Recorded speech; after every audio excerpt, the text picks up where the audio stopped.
The previous basket is under review.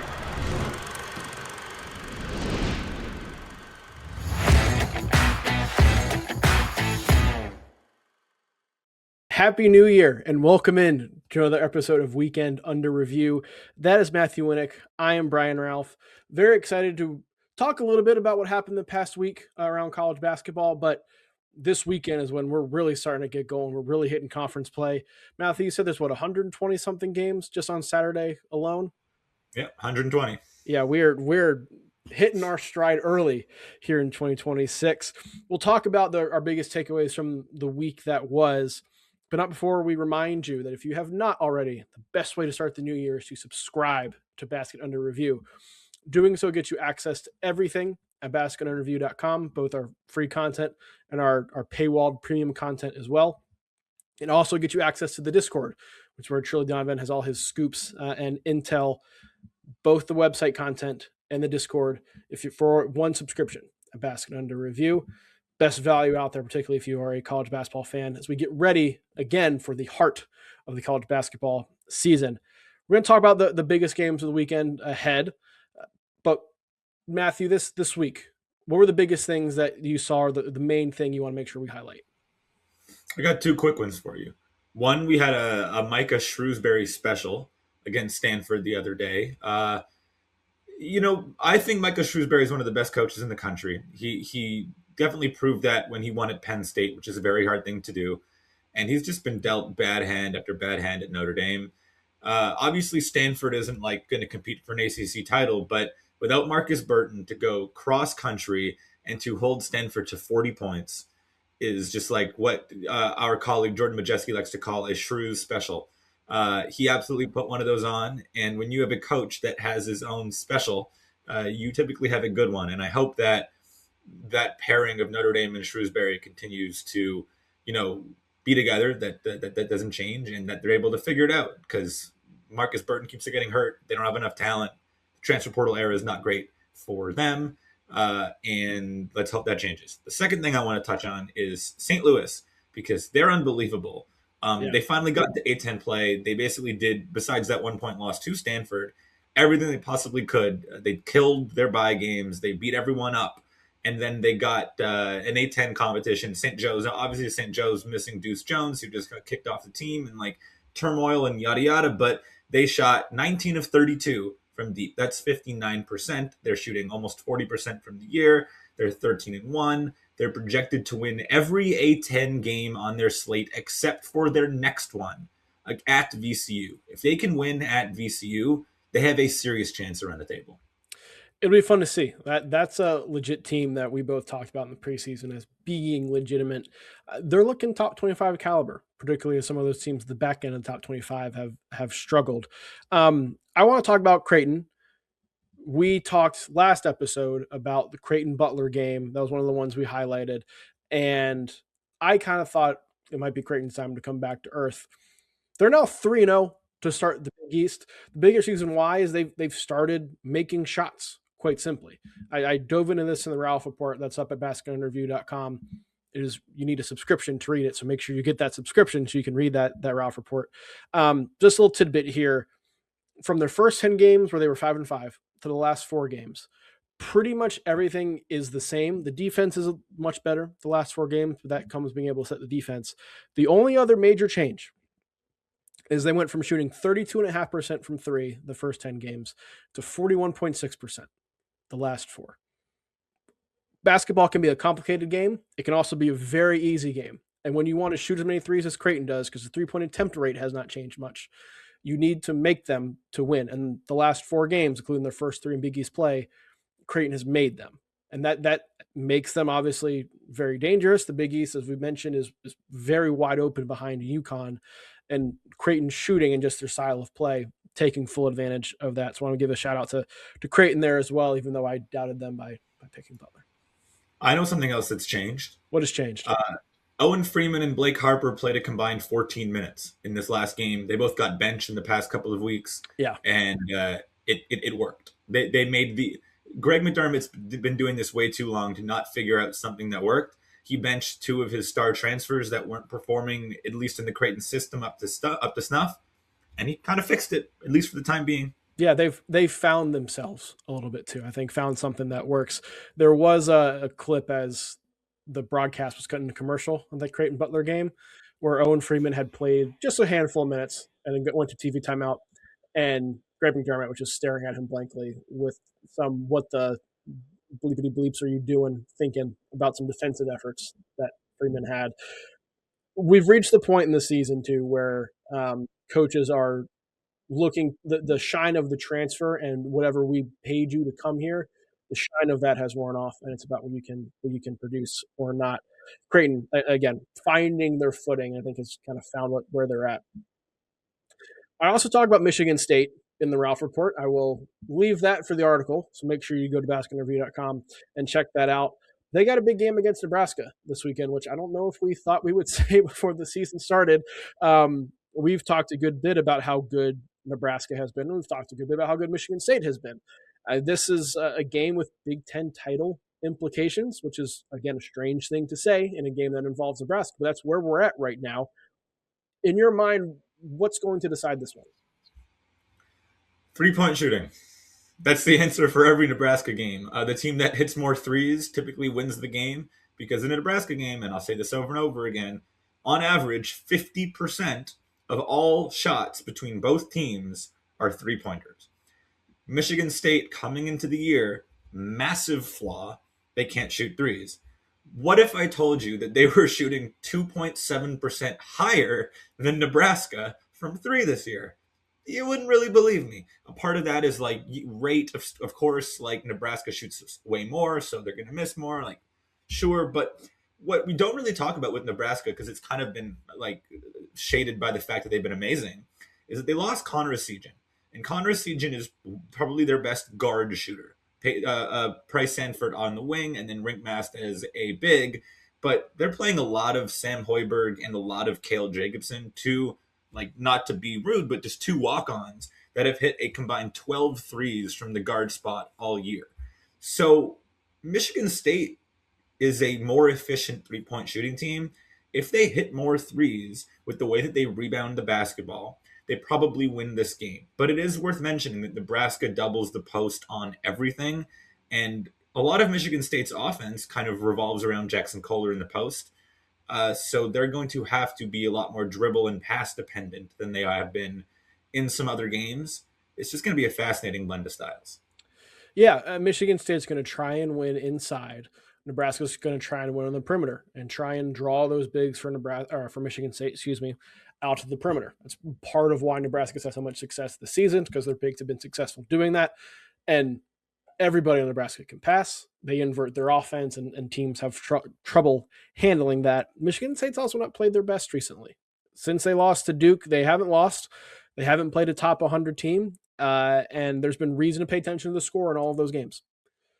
Those games were not necessarily in doubt, but they were more uncomfortable than Michigan State fans, I think, would like a chance to get back on the right track against Nebraska in Lincoln on Friday. Going to be buzzing.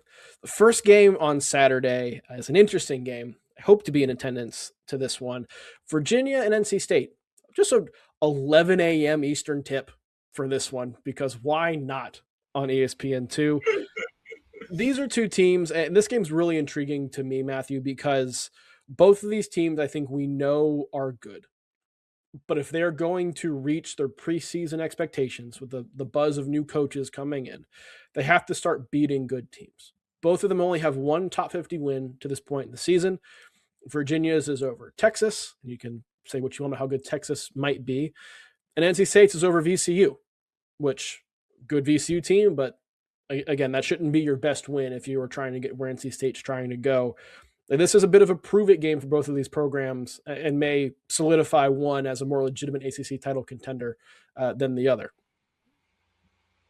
Yeah, no, listen, Virginia coming off that 3 OT loss at Virginia Tech is obviously going to be a little bit maybe mentally tired, only a couple of days transition towards this one.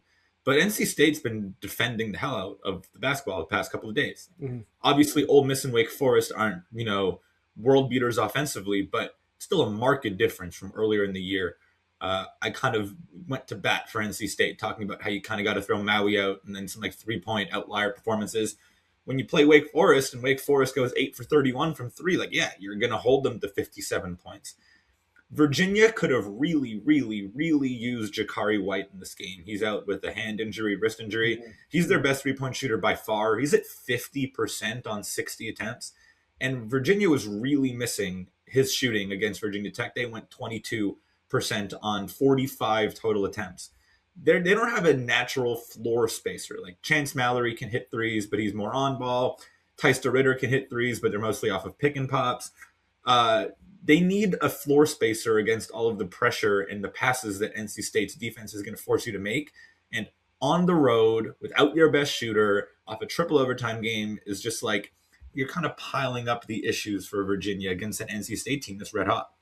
Yeah, game being in Raleigh, too, everything should be leaning NC State's way, I think. The defense has been much better since Will Wade went on that rant post-game about how he's got a bunch of nice guys and good GPAs and things like that. But that is doesn't the matter. GPA down since then?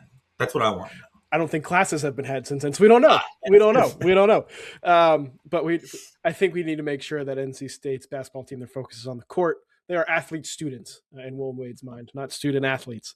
But everything is leaning NC State's way in this. The defense has been much better. The second half of that Wake Forest game, they just shut the water off for Wake Forest for a little bit, and that allowed State to build the gap there that they ultimately held for the rest of the game. His most recent rant was about Darren Williams, and that Darren Williams has been fighting through some shoulder stuff, and he's contributing to winning and been fine. Should we expect a big Darren Williams game in this one, just given the way Will Wade's rants have seemed to pay off for his team? I don't know, but I think that front court matchup with him and DeRitter should be a lot of fun. I do think State probably has a little bit more depth than Virginia does at this point without Jakari White for the Wahoos. But I'm looking forward to this one. It should be a lot of fun. Should be an up and down game as well, which will be an enjoyable watch for sure. If Virginia isn't exhausted from, playing 3 overtimes 3 days ago. Correct. Oh, that might play in NC State's favor. Speaking of getting up down the court, Kentucky and Alabama are facing off on Saturday as well. That should be a fun one. What's the biggest key to that game in your mind? I want to know how many minutes Jaden Quaintance can play, because he's played 2 games, 18 and 8, of course, in a Bellarmine game that wasn't really competitive. Can he play 25 minutes? Are they going to start him? Because he makes a world of difference with Kentucky guarding pick and rolls, and they're going to have to do that with LeBaron Philon should be back here. LeBaron Philon and Aiden Holloway really actually haven't played that much together because Holloway's been hurt. Philon missed their last game against Yale. Jaleel Bethea just got back. They're as healthy as they've been all year right now, assuming Philon's back, and that's a scary thought. Alabama has only lost to top 5 KenPom teams this year. They do have 3 losses, but it's to number 2 Arizona, number 4 Purdue, and number 5 Gonzaga. So, this team might be underrated right now because people look at record too much. And then you think about Kentucky, they've performed way better lately, but at home against Indiana in a mammoth spot, and then a St. John's game that probably told us more about St. John's than Kentucky. These are 2 teams that, if you think about public perception, I think Alabama's probably too low right now. And just by virtue of it being Kentucky and every game being pictured in a vacuum because they're Kentucky, they're probably ranked a little bit too high right now, at least in public perception. So I feel like, especially at Alabama, if you told me that Alabama just ran away with this one, both literally and figuratively, I'd believe you. That's certainly in the cards. I think this game was important for Alabama too. Perception, as you mentioned, and their losses have only been to the elite teams.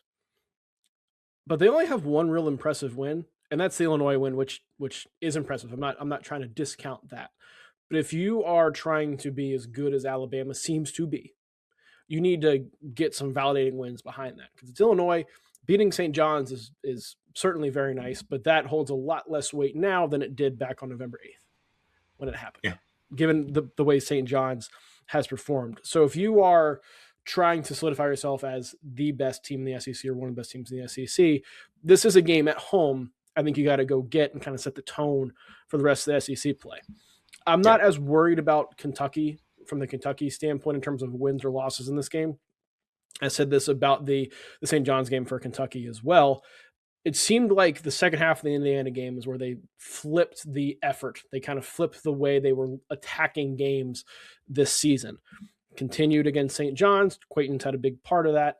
If they can maintain that, no one's going to knock you for losing at Tuscaloosa. If you fight and compete and you lose by 10, no one's going to knock you for that. And they got a nice little cushy 3-game stretch after that where they should get back on track in SEC play.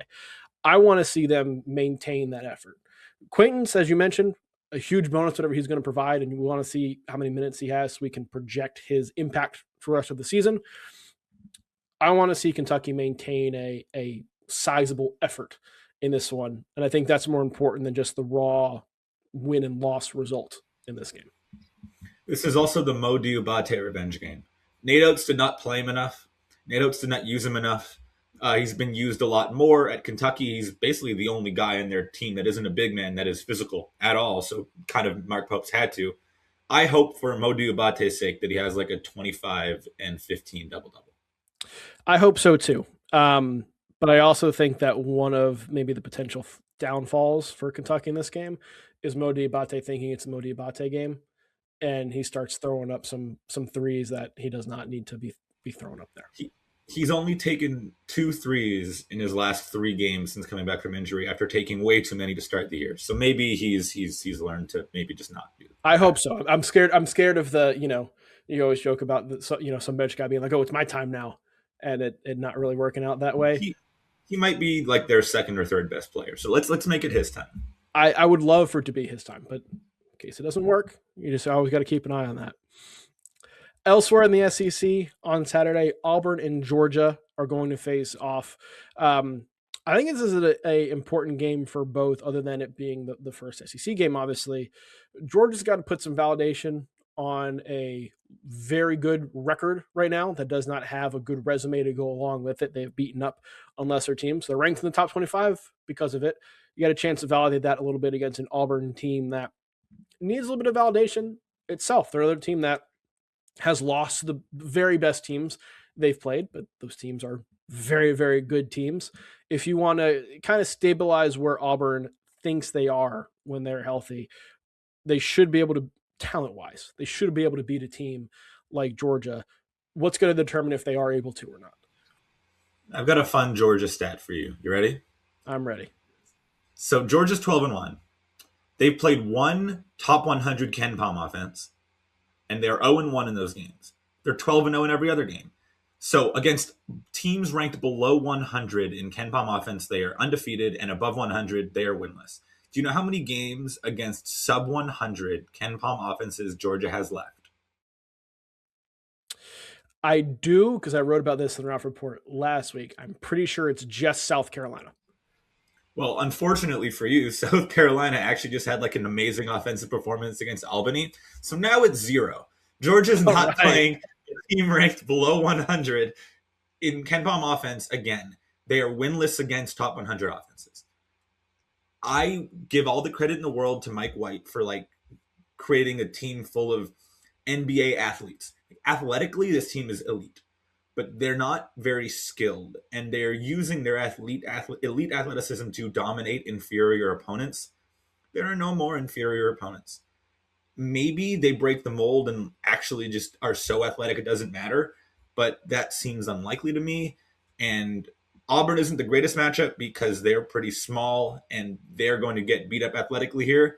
But you just like the offensive firepower is not something that Georgia's seen this year. And I don't think you can sort of transfer over that defensive success to this game.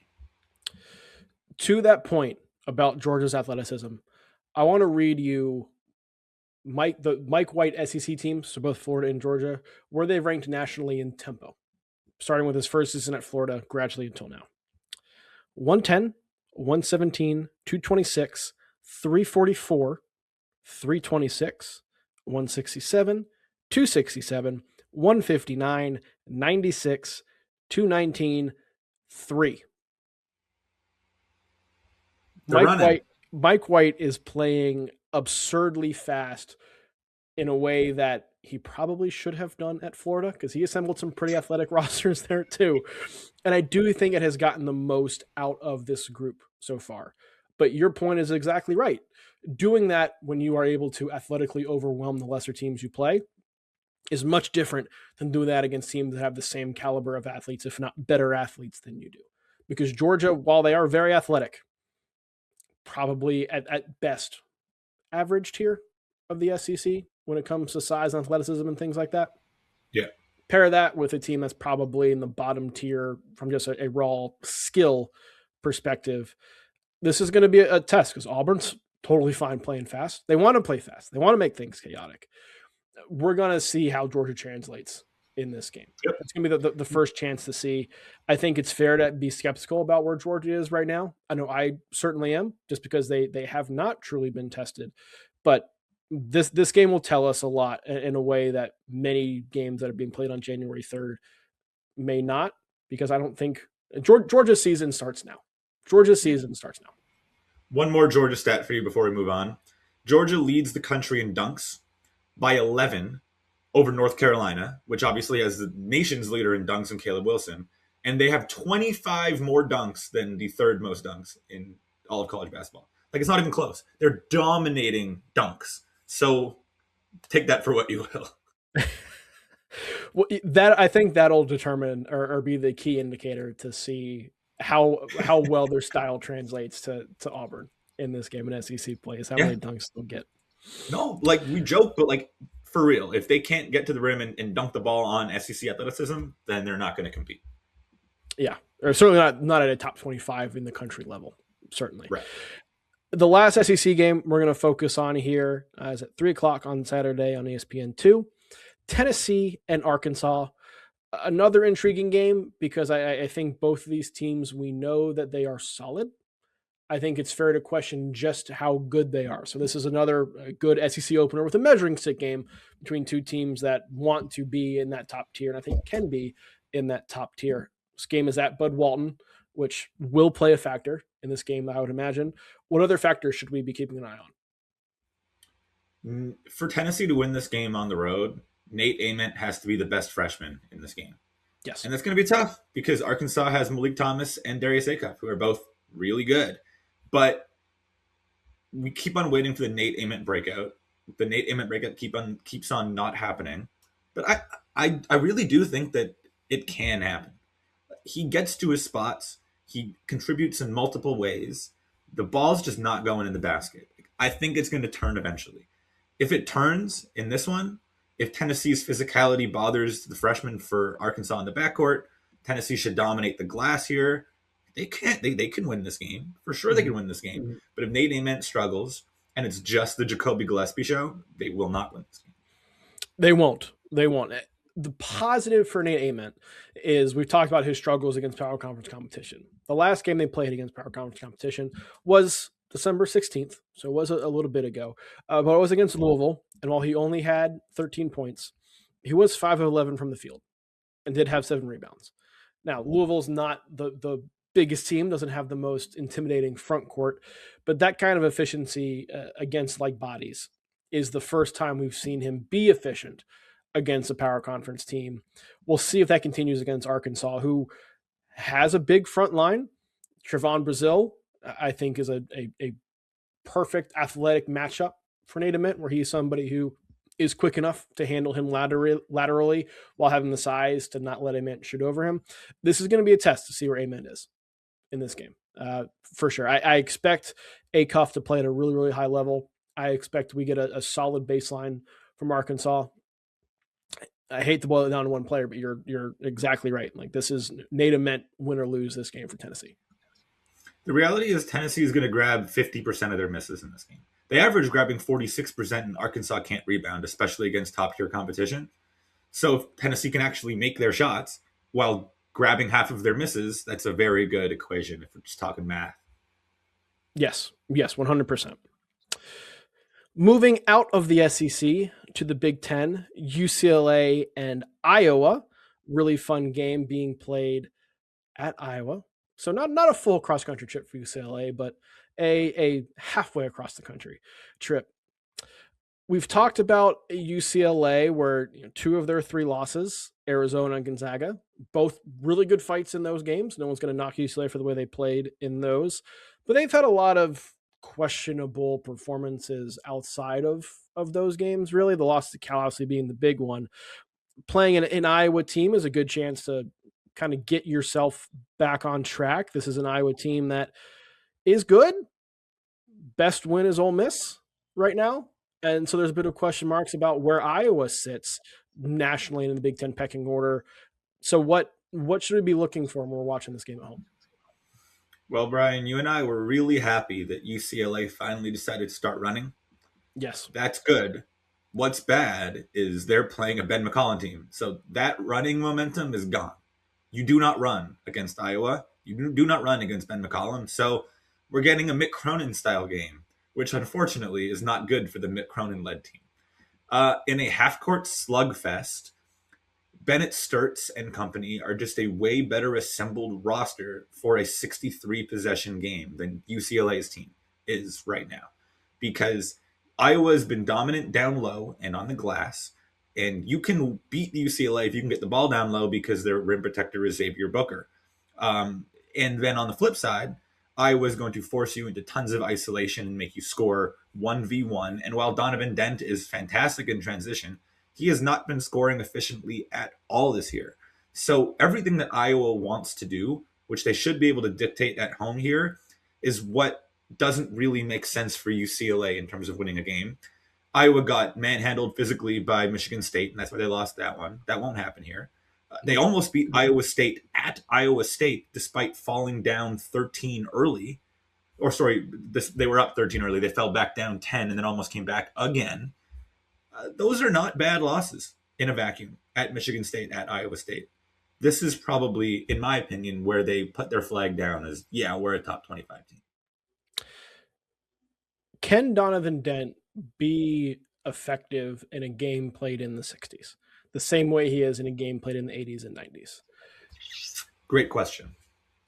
Because again, boiling down to one player again, I think that's the key for UCLA, because that's the upside, right? We know their front court is skilled, not overly physical, but they're going to produce at a certain level on both ends of the court, and they're pretty consistent in that. Tyler Bilodeau being obviously the main guy there. The elevator, it's why you paid him $3.5 million, is Donovan Dent. And arguably the two best guards in the portal were Dent and Sturts. That matchup in this game has to go UCLA's way if they're going to win this game. And it has to go Iowa's way if Iowa's going to win this game. I think the individual matchups elsewhere obviously could swing things, but I think the best chance of swinging this game comes from who is the better guard and who has a better guard on Saturday. I think Bennett Sturts is better than Donovan Dent. But I also think that Alvaro Folgueras is better than Tyler Bilodeau. And if that is correct, if that happens, then I don't think UCLA has a chance. I think he should be better than Bilodeau. There have been some... That's good.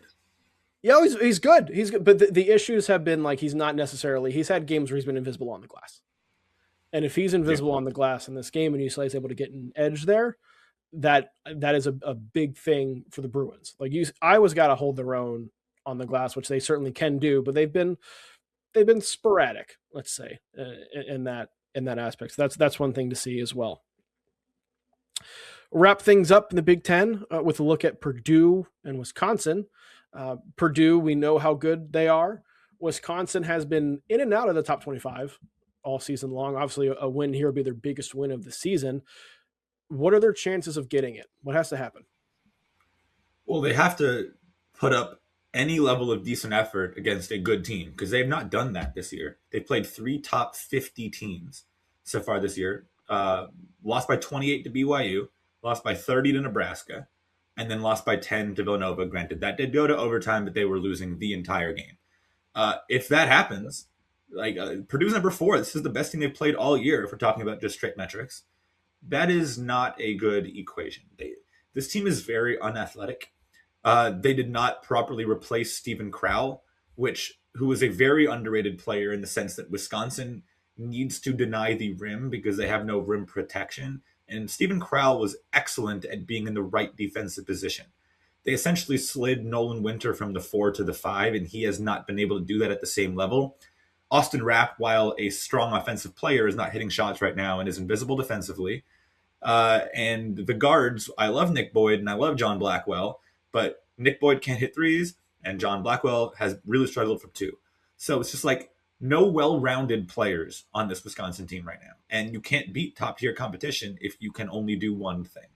So Purdue, who has just been a buzzsaw since the Iowa State game, has the opportunity to continue their buzzsaw abilities. It is worth mentioning this is Wisconsin's first true home game against a top 25 team, at least in KenPom. Those other three, two of them on the road, one of them semi-home.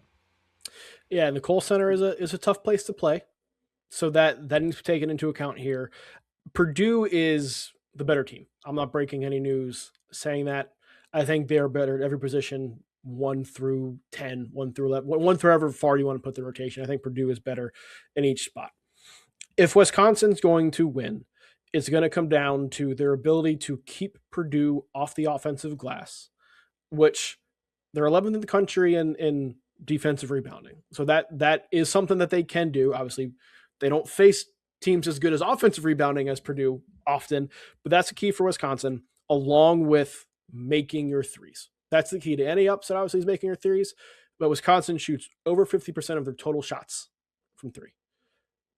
You got to make them if you're going to shoot that many of them. If Wisconsin doesn't control the glass, doesn't make 10 threes, I think this could get ugly. Yeah, this very well could get ugly. Their only starter over 35% from three this year is John Blackwell. And that's a little bit surprising considering he was at 32% last year. So maybe their only good three-point shooter in their starting lineup is actually over expectation. That's not a good combination. It is not. It is not. I think we're both picking Purdue in this one. Are you going Wisconsin? Yeah, I think we kind of got to go Purdue here. Yeah, I think, again, an upset wouldn't shock me, but Purdue is by far the better team. I'm going to rock with Purdue there. That's where we'll start off our picks. You are back to being 5 up on me. I 3-1 in favor of Matthew in the game as we differed in our last episode. We're both on Purdue. We'll pick the rest of these games here. We'll go back to Michigan State, Nebraska. Who you got? Let's go Michigan State. Big road win. I'm going to go Nebraska. Pinnacle Bank. Okay. Rocking. I think some of the way Michigan State's been playing lately is going to burn them at some point. Nebraska's a team that I think matches up well against them, can do that. Virginia or NC State? Like we said earlier, this is just a horrible spot for Virginia without their best shooter and on the road off a 3 overtime loss to a rival a couple days ago. NC State, pretty easily. I'm going NC State as well, much of the same reasoning. Kentucky or Alabama? I don't think Kentucky's back. And I think Alabama's underrated. And I think they win by 10 plus.